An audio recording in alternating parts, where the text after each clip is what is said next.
नमस्कार भाइयों, आप सबको फिर से स्वागत है हमारे इस चैनल में। और आज जो वीडियो लेकर आया हूँ काफ़ी मज़ेदार है भाई। ये वीडियो मतलब देखने के बाद आप सबको खुशी भी होगी, थोड़ा गुस्सा भी आएगा, प्यार भी आएगा और कई सारे इसमें मिक्स फीलिंग रहेंगे। चलिए आपको दिखाता हूँ, ये वीडियो बहुत मज़े आने वाली है। तो ये वीडियो बेसिकली उस कश्मीर को लेके है जो 370 का जो आर्टिकल था, जो सुप्रीम कोर्ट में चैलेंज किया गया था कि जो 370 हटाया गया है वो गलत तरीके से हटाया गया है, जिसको लेकर सुप्रीम कोर्ट ने सुनवाई की और सुप्रीम कोर्ट ने ये फैसला दिया कि मतलब ये जो हटाई गई थी ये बिल्कुल जायज़ थी और सही थी, इसमें कोई भी गलत नहीं था। लेकिन इसको लेके कुछ लोगों को ना जलन सी हो गई है, कुछ लोगों को काफ़ी बुरा भी लग रहा है। अब चलिए वो कुछ लोग कौन है आप देखिए, आपको पता चल जाएगा वो कुछ लोग कौन है और कहाँ से आते हैं। उनको आप फीलिंग देखिए, उनके आप एक्सप्रेशन देखिए, उनके आप बातचीत करने का तरीका देखिए। सब जगह से जलन आपको पता चलेगा कि कहाँ कहाँ से धुआं निकल रहा है। चलिए देखते हैं वीडियो को। 370 के आर्टिकल के ऊपर और समाप्त के बाद सुप्रीम कोर्ट ने कहा है कि 370 का आर्टिकल हटाकर बहुत अच्छा किया है क्योंकि वो कश्मीर पार्ट ही इंडिया का है। तो इस बारे में क्या राय है एक पाकिस्तानी की? बात यह है कि वो कोर्ट भी हिंदुस्तान का है जी, और उसके जज भी हिंदुस्तानी है, जी, तो उन्होंने अपने हक में ही फैसला देना था। जो फैक्ट्स हैं उसके मुताबिक अगर एक बंदे को मजहबी आज़ादी हासिल ना हो और उसको आप अगर सारी नेमतें भी दे दें तो मेरा ख्याल है ये नेमतें बिल उसके मुकाबले में बिल्कुल कुछ भी नहीं है। आज़ाद कश्मीर में जो अनसर्टेनिटी क्रिएट कर रहा है वो इंडिया इन्वेस्टमेंट कर रहा है। अच्छा, तो इस तरह तो आप कह रहे हैं कि हिंदुस्तान ज़्यादा ताकतवर है। मैं तो ये कह ही नहीं रहा। तो यही तो मैं आपसे बात कह रहा हूँ कि उनके पास, क्योंकि उनके आवाम ज़्यादा है ना, 1.5 बिलियन उनकी आवाम है, उनके हिसाब से उनकी इकोनॉमी इतनी स्ट्रांग नहीं है ना। एक मेरे आपके होने से कुछ नहीं होगा। अच्छा, जी, तो 370 का आर्टिकल हटा के हिंदुस्तान ने कहा कि भाई कोई भी जाकर अपनी ज़मीन खरीद सकता है कश्मीर के अंदर। कैसे देखते हैं, क्या सही हुआ या नहीं हुआ? नहीं सही हुआ। सही हुआ। वो हमारा है ही हिस्सा, तो हम क्यों नहीं खरीद सकते वहाँ पे? और भाई हम नहीं, इंडिया खरीदेगा। इंडिया के लोग आकर उनके पास जो कश्मीर है, इंडिया साइड जो कश्मीर है, वहां पर वो जमीनें खरीदेंगे। इंडिया खरीदेगा तो वो तो सही नहीं हुआ ना। हिस्सा तो हम मेंटली टॉर्चर क्यों कर रहे सही बोल रहे थे, अब सही नहीं। क्योंकि वो मुसलमान हैं और वो अपनी आज़ादी के साथ अपनी रसूमात वहाँ अदा नहीं कर सकते, हैं? अच्छा, उनको नमाज नहीं पढ़ने देते। तो सब पाकिस्तान से ज्यादा है मुसलमान हिंदुस्तान में नहीं है। 35 करोड़ से ज्यादा मुसलमान है हिंदुस्तान में। तो उनका क्या हाल है, आपने देखा है उनका हाल?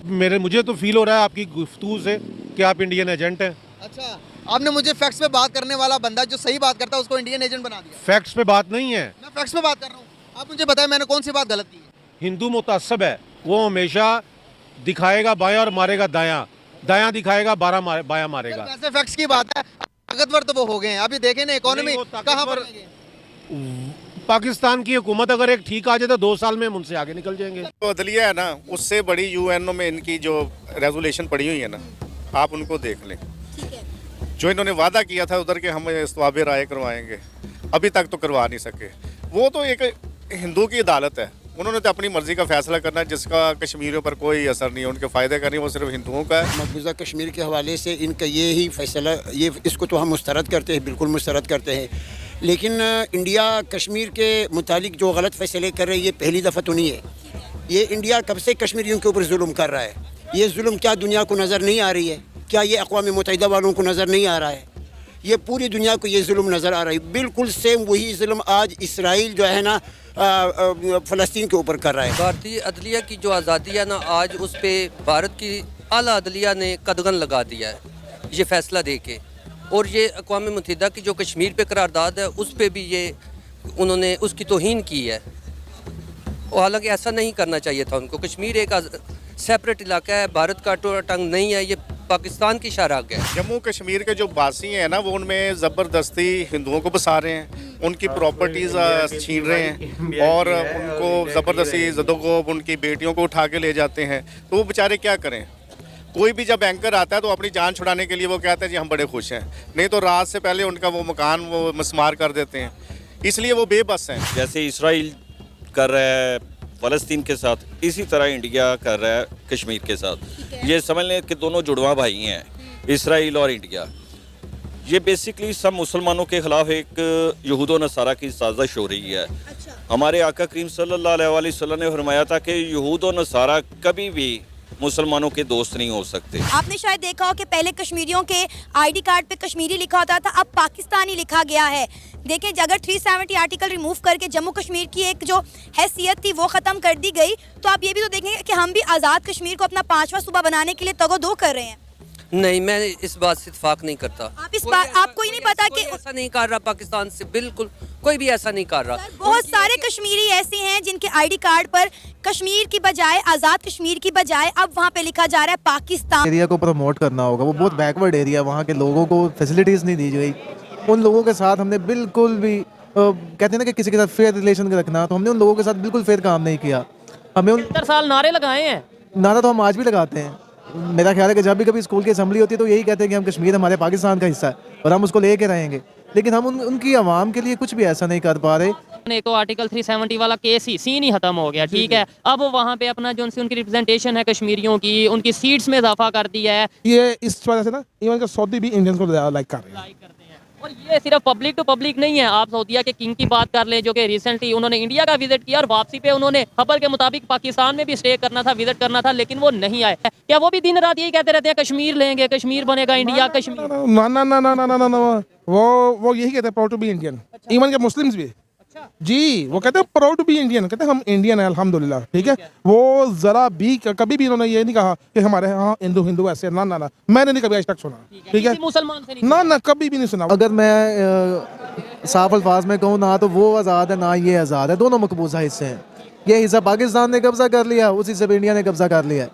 और ये भाई से पूछा था, इसके बाद वाइंड अप करेंगे। ये मैंने इन भाई से पूछा था, हम 1947 में पाकिस्तान, जी बिल्कुल ऐसे, इंडिया पहले क्या, हिंदुस्तान पहले क्या? जी बिल्कुल ऐसे, कश्मीर भी पहले क्या? हाँ जी ऐसा ही है। 1947 के बाद एक स्टेट बनती है, कंट्री बनता है, मतलब सवाल है ना, तो उसका जवाब आप क्या देंगे? और वो कहे कि कश्मीर हमारा है, वो कैसे, इसका क्या जवाब? वो बड़ा मुल्क है, ठीक है, उनके ताल्लुकात इसराइल अमेरिका से बहुत अच्छे हैं। हम इस जो हमारे इवन के हमारे जो मुस्लिम कंट्रीज हैं वो भी जो ना वो यानी समझ ले के अंदर से उनके साथ है, ठीक है ना। मुस्लिम कंट्रीज उनके साथ अंदर से, और आप ये कह रहे हैं अंदर से, मैं ये कहता हूँ बाहर से भी साथ हैं। सऊदीया ट्रेड कर रहा है, यूएई ट्रेड कर रहा है। टूरिज्म को प्रमोट तो तब किया जाए ना जब आपके पास कुछ वसाइल मौजूद हैं। यहाँ के तो खुराक के लाले पड़े हुए हैं, खाने के लिए पैसे नहीं है, टूरिज्म कहाँ आ गया। मैं 10 साल लेके आया हूँ आप सऊदी अरब में, इवन के वहाँ पे जो पाकिस्तानी चावल है ना वो मोर इंडिया की लगी हुई है, नमक है वो मोर इंडिया की लगी हुई है। देख रहे हो कितने जाहिल लोग हैं यार।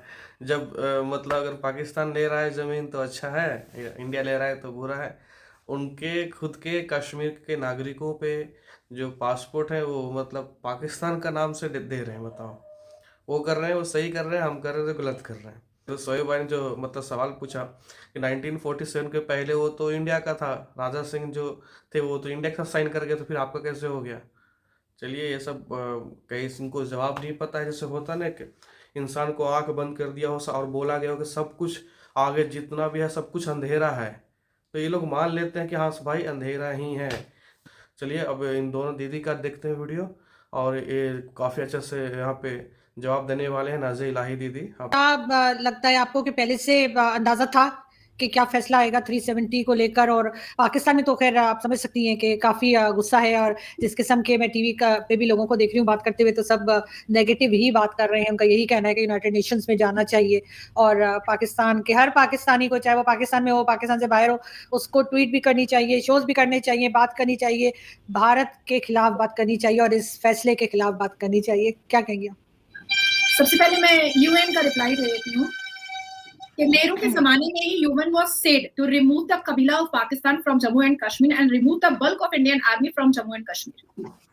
अब मैं दूसरा सवाल जवाब दे देती हूँ कि ये तो यूएन ने ही कहा था कि जितने भी पाकिस्तान के कबीले आकर के और जितने भी टेररिस्ट ऑर्गेनाइजेशन आकर के पाकिस्तान में घुस के बैठ गए हैं उनको हटाया जाए। इवन इंडियन आर्मी के भी जो बल्क ऑफ इंडियन आर्मीज आए हुए हैं 370 जब लगा था कश्मीर में, तो उसको भी हटाया जाए। जैसे 100 अगर आर्मीज है तो उसको 10 किया जाए, ऐसे अफरा तफरी का माहौल ना बनाया जाए। ये तो यूएन नहीं कहा था और नेहरू को कहा था। नेहरू ने लिखित रूप में ये बात दी थी कि 370 टेम्पररी है। ये नेहरू ने खुद लिखित रूप में दिया था। 1951 में पहला असेंबली इलेक्शन हुआ था जिसमें नेहरू ने ये कहा था कि आने वाले वक्त में राष्ट्रपति अगर चाहे तो 370 हटाया जा सकता है। भाई ये बात तो लिखित है और नेहरू जी की चिट्ठियां हैं भाई। अब बात आती है कि 370 पर जो भी मातम मनाया जा रहा है, जो भारत के मुसलमान कर रहे हैं या विरोधी दल के नेता कर रहे हैं या पाकिस्तान के लोग जो मातम कर रहे हैं और चूड़ियां तोड़ रहे हैं, तो according to the constitution article 370 was a temporary provision in the constitution. ये संविधान में लिखा हुआ है। ऐसा नहीं है कि चीफ जस्टिस ऑफ इंडिया ने मोदी जी के कान में कुछ विस्पर किया और फुसका और उन्होंने कहा हाँ ठीक है ठीक है ठीक है। नहीं, ऐसा नहीं है। ये मैं आपको तब से बता रही हूँ जब आजादी हुई है, तब से लेकर मैं आज की बात कर रही हूँ। और मैं यूएन की बात तब कर रही हूँ जब नेहरू था और आज मोदी जी हैं। तो तब यूएन ने एक्शन लिया था और आज अमित शाह जी ने एक्शन लिया। देखिए, आज तो ऐसा दिन है कि अंबेडकर जी की जो आत्मा है, डॉक्टर श्यामा प्रसाद मुखर्जी जी की जो आत्मा है, सरदार पटेल जी की जो आत्मा है, आज सुकून हुई होगी, आज संतुष्टि पाई होगी, क्योंकि जिसने संविधान लिखा अंबेडकर जी ने, वो भी 370 के खिलाफ थे, बिल्कुल 370 के खिलाफ थे कि ये नहीं होना चाहिए। हालांकि जौनपुर में लगा था, हालांकि जूनागढ़ में लगा था, तो उसको तो रिमूव किया गया। पर कहीं ना कहीं सरकारी पैसे को जो बंदरबाट मुफ्ती परिवार और अब्दुल्ला परिवार कर रहा था, उस पर आज सुप्रीम कोर्ट ने मोहर लगाई कि नहीं, ये बंदरबाट होने नहीं दिया जाएगा। सरकार का पैसा सिर्फ और सिर्फ जनता के हित में लगना चाहिए। तो भाई पूरे स्पष्ट तरीके से सुन लिए ना क्या दीदी ने कहा है। इसको समझिए और जानिए, और इसको मतलब आप सिर्फ सुनिए, सुड़ाइए नहीं, इसको समझ लीजिए कि ऐसा ही है। अब कश्मीर जो है हिंदुस्तान का है और पहले भी था और आगे भी रहेगा। अब तो हम ये देख रहे हैं कि पीओके कैसे लें। जो अमित शाह जी ने वो कहा था कि उस दिन कि हम पीओके के लिए जान दे देंगे, बिल्कुल। अब पीओके कैसे लाना है और कितना जल्दी लाना है वो तो देश तय करेगी और सरकार तय करेंगे। बस उम्मीद रहेगा हम लोगों की जल्दी से आ जाए और इन लोगों को बस यही बताना है कि भाई आप लोग गलत ऑक्यूपाई किए हो पीओके को, वो भी हमारा हिंदुस्तान का ही हिस्सा है और उसको जल्दी छोड़ दो, अच्छा रहेगा। नहीं तो पीओके वाले खुद चले आएंगे, उनको खाने पीने का मिल ही नहीं रहा है, रहेंगे क्या। चलो ठीक है दोस्तों, फिर आपको अच्छा लगा होगा वीडियो, प्लीज़ सब्सक्राइब कीजिए, लाइक कीजिए, शेयर कीजिए और हमें सपोर्ट कीजिए दोस्तों। और हाँ, मैं किसी को भी गलत भावना से या फिर किसी धर्म रिलीजियस को लेकर मैं गलत नहीं बोल रहा हूँ। मैं बस वही बता रहा हूँ जो हमारे हिंदुस्तान के लिए सही है और जो अपने देश के लिए सही है। जय हिंद, जय भारत।